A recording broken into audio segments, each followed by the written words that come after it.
engineering. And we're presenting about microplastics and how our clothes are part of the problem.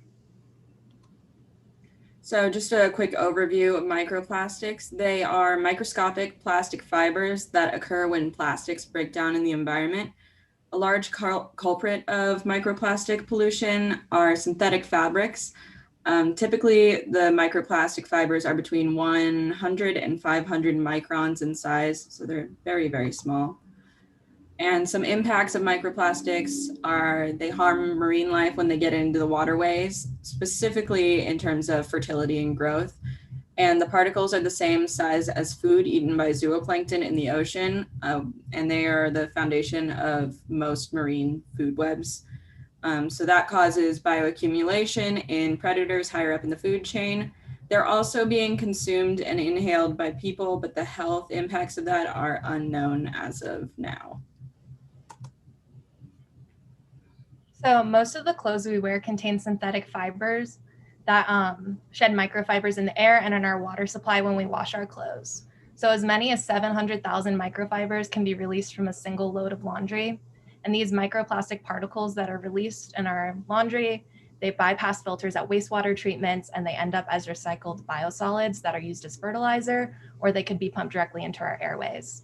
And these fibers can attract pollutants and act as concentrators of those toxic chemicals. So when they end up in our marine, as marine pollution, they're ingested by creatures, enter our food chain and water supplies, which is all not good, basically. So a study done by the University of Plymouth found that an average load of laundry can release nearly 140,000 microplastic fibers from polyester cotton blends, 500,000 fibers from polyester fabric, and 730,000 fibers from acrylic fabric. And the addition of biodetergents or conditioners can cause more fibers to be released. And most of these fibers will pass through wastewater treatment and into the environment.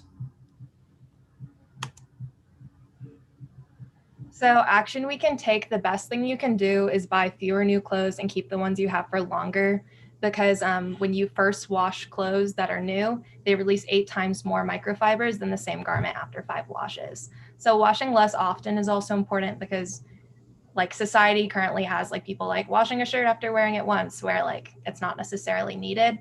So avoiding washing is often, avoiding the delicate cycle is important, because the more water you have, the more microfibers have been found to be released. And being a conscious buyer and avoiding synthetic fabrics, so like acrylic is a really big one. That's the worst one. And like cotton is a better like alternative. And France also passed legislation to require microplastic filters in all washing machines by 2025.